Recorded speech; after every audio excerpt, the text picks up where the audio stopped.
As they say, better late than never. So today we're going to be talking about the Garmin R10.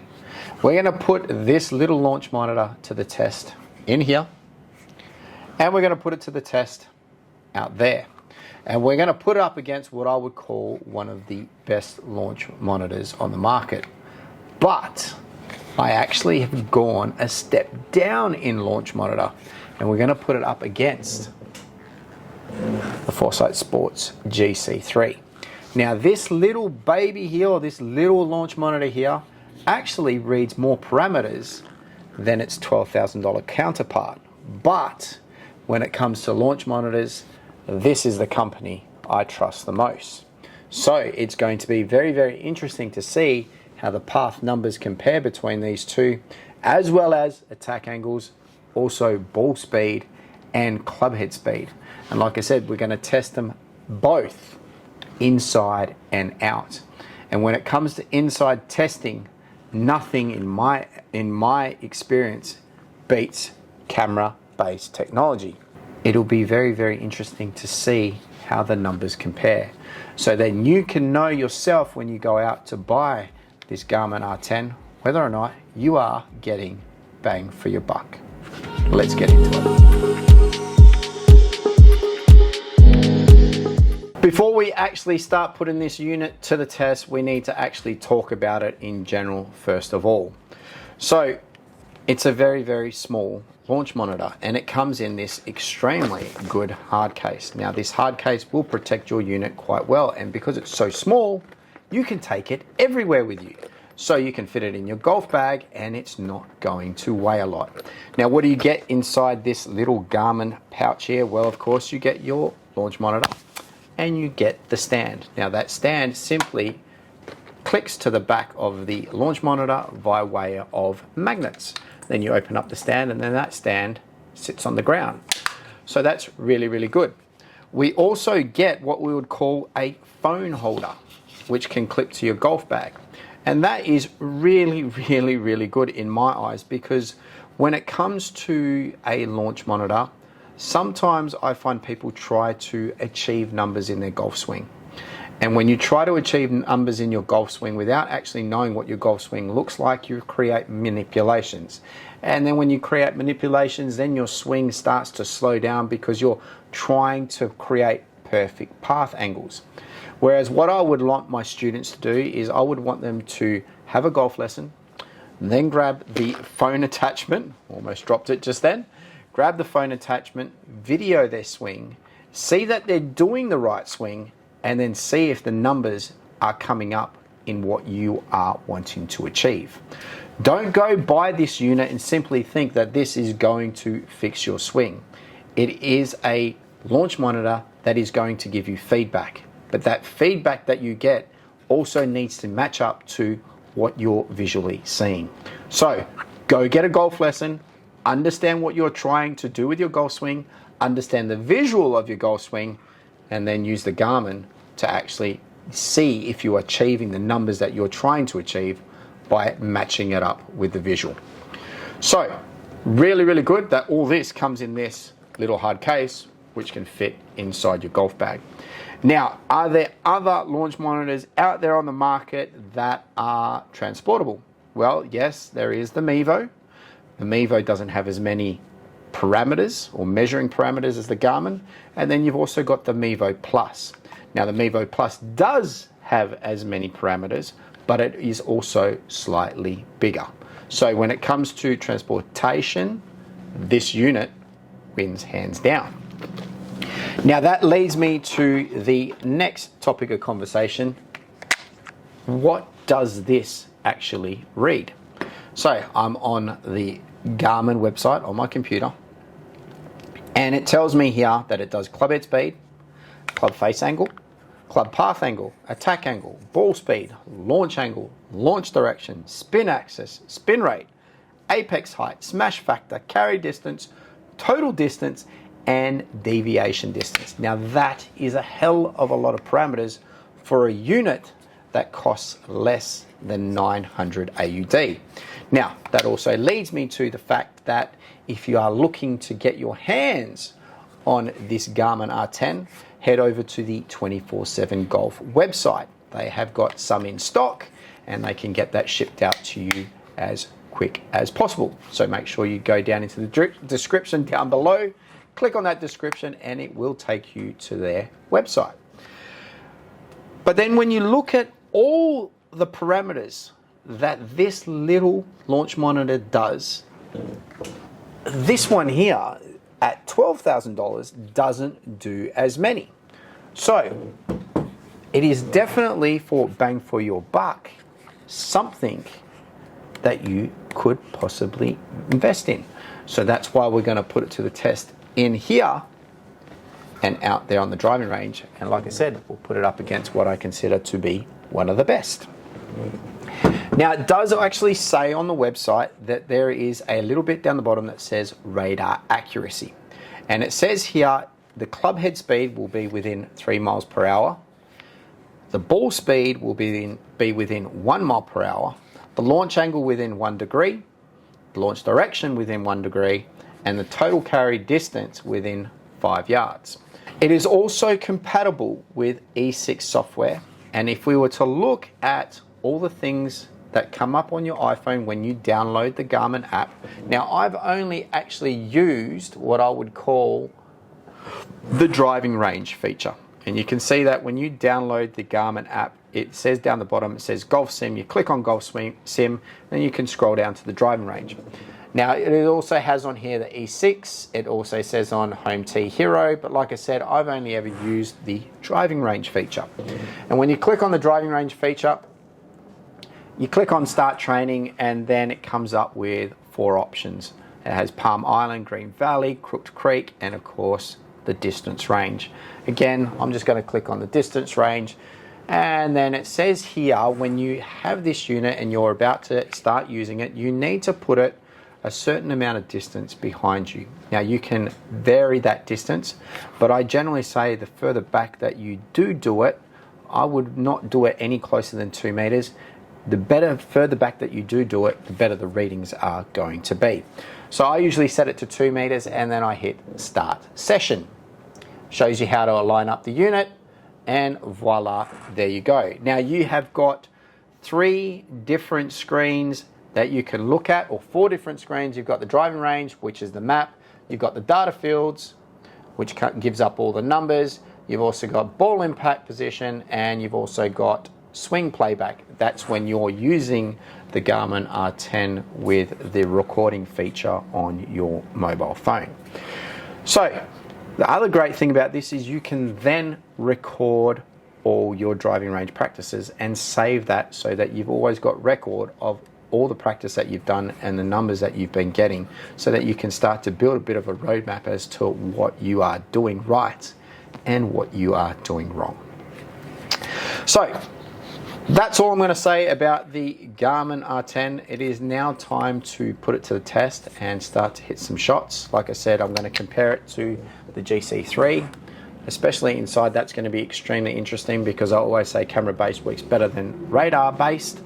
But we'll then go outside and we'll also see those numbers. And I would generally say to people, and I would advise it, that if you are using a radar-based system, it is much, much better outside than it is inside. So take this little baby down to the driving range with you and practice. Anyway, enough talking. Let's start hitting. Let's see how the Garmin R10 stacks up. Okay, so just on the back of the unit, we've got a little button here. Push the button and it turns it on. You get a little green light. Now, I've already paired this with my mobile phone, but what usually happens is you hold down the button on the back, it'll start to flash blue, then it pairs up with your phone, pretty simple via Bluetooth. So it's very, very straightforward and very simple to do. Okay, so pretty simple to do. Push the button on the back, that turns it on, hold it in a little bit longer, it starts to flash blue, pairs up via Bluetooth with your mobile phone.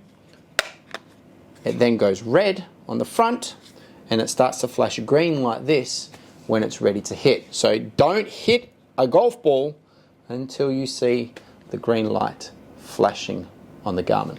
So just for your information, I am hitting my 7-iron and I am using TaylorMade TP5X golf balls. So I've got the Garmin set roughly 1.9 meters behind me, and I've got the GC3, of course, in its usual position. Now you can't see it, but the numbers are going to come up on the screen. Let's see how they compare.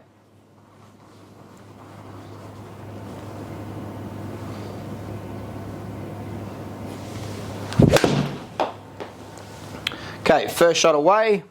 So just as a first warm-up shot, let's look at ball speed first of all. Ball speeds are very, very similar. 100 miles per hour on what we would call the Garmin, 99.8 on the GC3.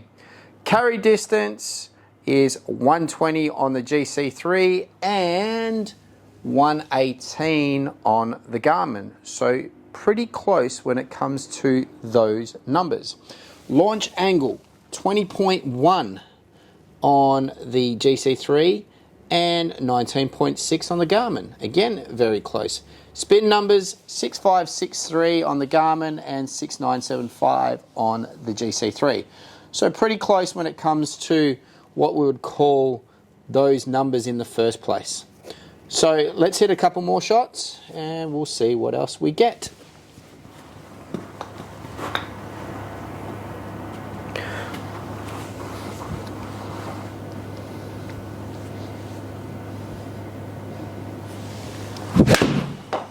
Okay, so a little bit heavy on that one. Let's have a look at the numbers again. So carry distance on the Garmin's 120, 121 on the GC3, pretty close. Ball speed, 101 versus 100.5, so again, very, very close on the ball speeds. Launch angle, 17.5 on the Garmin, 17.8 on the GC3. Spin numbers, 7024 on the GC3 and 6147 on the Garmin. So the only thing that I'm seeing a little bit of difference in right now is what I would call the spin numbers. And that for me I would expect, considering the fact that we're inside. Anyway, let's go again. Let's hit one more, a couple more I should say. Try and hit this one a little bit better. Now that shot did go a little bit left. Not the best swing in the world.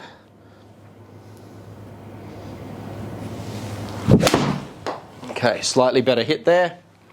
A little bit of a right to left shape again on the foresight. Let's have a look. Okay, so carry distance 133 on the Garmin and 131 on the foresight. Ball speeds 107, 107. Spin rate 7.8 and 5.4. So as you can see, numbers wise, we're pretty close when it comes to ball speed, club head speed, I should say. Numbers wise, we're pretty close with regards to launch angle. We're very, very close with regards to ball speed, and we're also extremely close with regards to carry distance. Now let's actually have a look at what we would call attack angle and club path. Now, probably one of the most annoying things with foresight is you always have to put a little bit of a dot on your club head to get these parameters, whereas the Garmin, you don't need anything. But again, like I said, I trust the GC3 or the GC4 or the GC Quad, I should say, more than any device out there on the market. Anyway, let's go again. Let's have a look at attack angle and club path.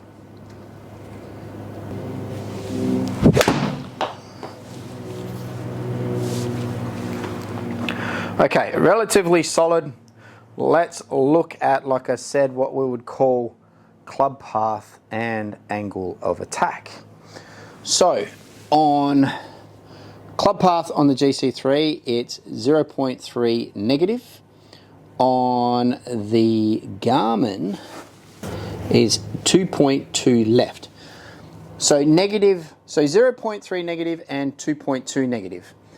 So on Garmin, it reads it as left and right. In a GC3, it reads it as negative or positive. So both are a left path, but Garmin read a little bit more. With angle of attack, it says negative 6.2 on the Garmin and negative 6.5 on the GC3. That is very, very close. Okay, a couple more.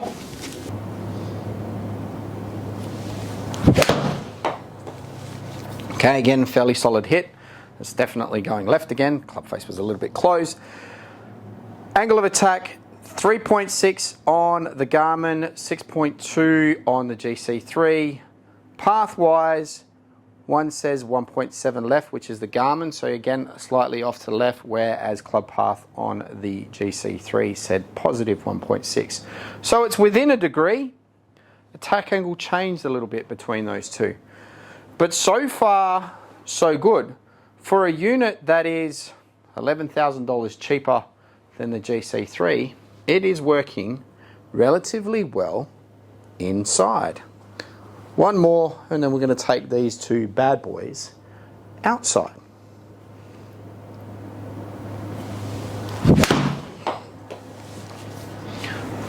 Again, a fairly solid hit. Attack angle, negative 6.5. Garmin, negative 3.5. So again, slightly different. Swing path, again, we're 2 degrees left on the Garmin and 0.6 degrees, I believe. 0.6 degrees to the right. So a slight change in swing path and a slight change in attack angle, but in the sense of ball speed, launch angle, and carry distance, very, very much the same. And I just don't think you get as much accuracy out of a Doppler radar system inside as you would outside. But in the grand scheme of things, very, very, very close. Very, very much worth your money so far. Anyway, enough inside. Let's go outside and we're going to test it with my driver. Okay, so when outside, make sure you do your best to get the Garmin on a flat surface. It will come up with a warning on your mobile phone if it's slightly tilted in the wrong angle. Now you can actually use this and set up with a little bit of a laser to try and get a good starting path or a starting line. I've done my best. I've used some alignment sticks to help me get this all square and set up. But like I said, what I'm looking for here is ball speed, spin rate matches up, as well as attack angle and path angle. Now, like I said, we tested with the 7.9 inside, we're testing with the driver outside. Now, the balls aren't going to go as far out here because we are using limited range golf balls. So these are 80% ball. So I don't expect to hit it very, very far. But as you know, I'm a short knock anyway. Anyway, stealth driver, we're set up, we're ready to go. Let's have a crack and let's see how the numbers go.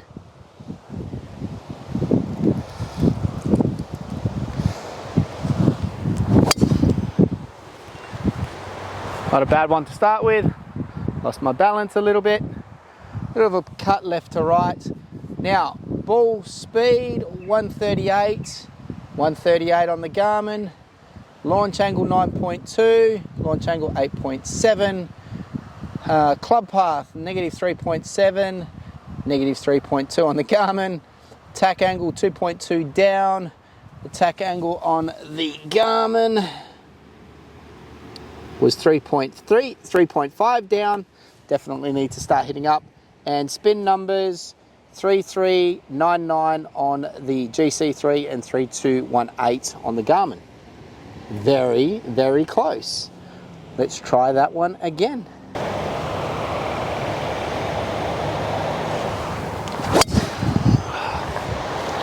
Oh, what I'd do to hit one properly.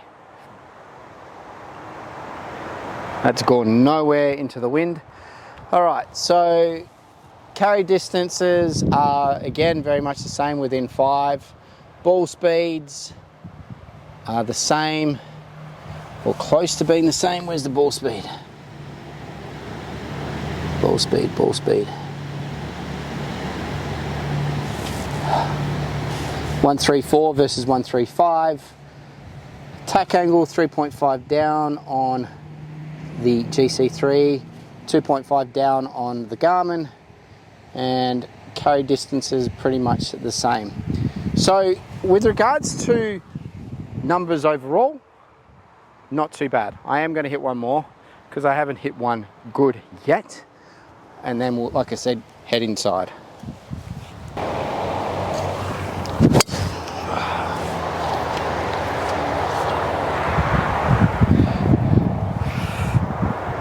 Not even going to bother reading those numbers because those numbers are pretty much the same. I haven't hit one well.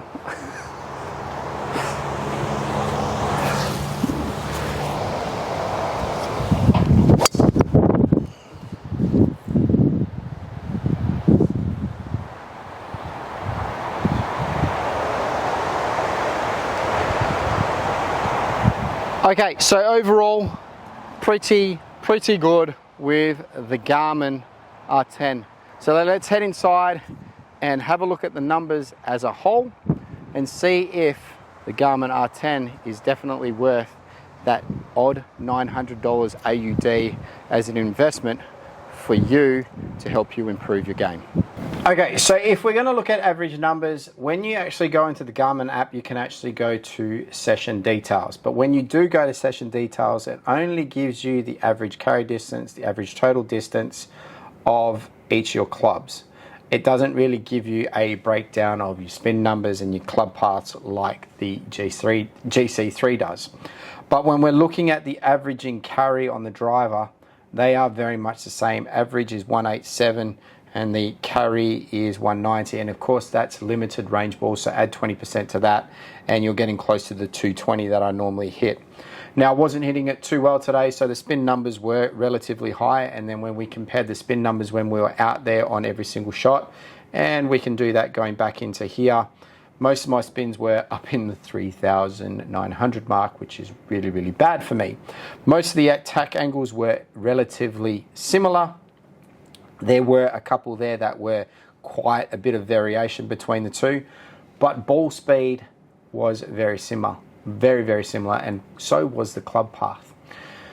So answering the question, is the Garmin R10 worth the money? Yes, it definitely is. The one thing I will say is I'm absolutely shocked how well it worked inside.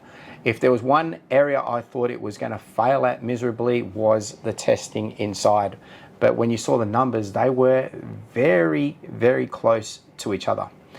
So it's good to know that a launch monitor worth, like I said, under 900 AUD is going to give you the information that you require to improve your game of golf. But like I said to you before, it is only good if you are getting lessons and you visually know what you're looking for to create numbers.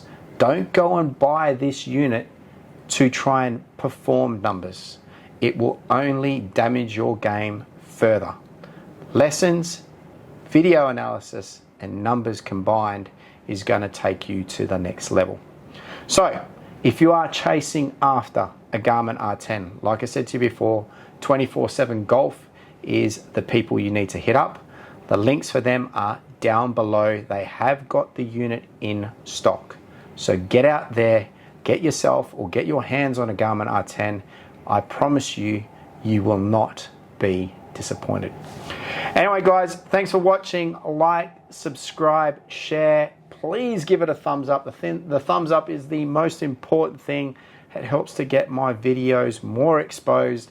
The more I expose my videos the more tech videos I'm going to bring you in the near future. Coming up next week will be the review on the Foresight's GC3, and very shortly we're also going to have the Mevo Plus here, as well as the SkyTrack. But anyway, like I said guys, like, subscribe, share, give it a thumbs up, and we will see you next time on the channel.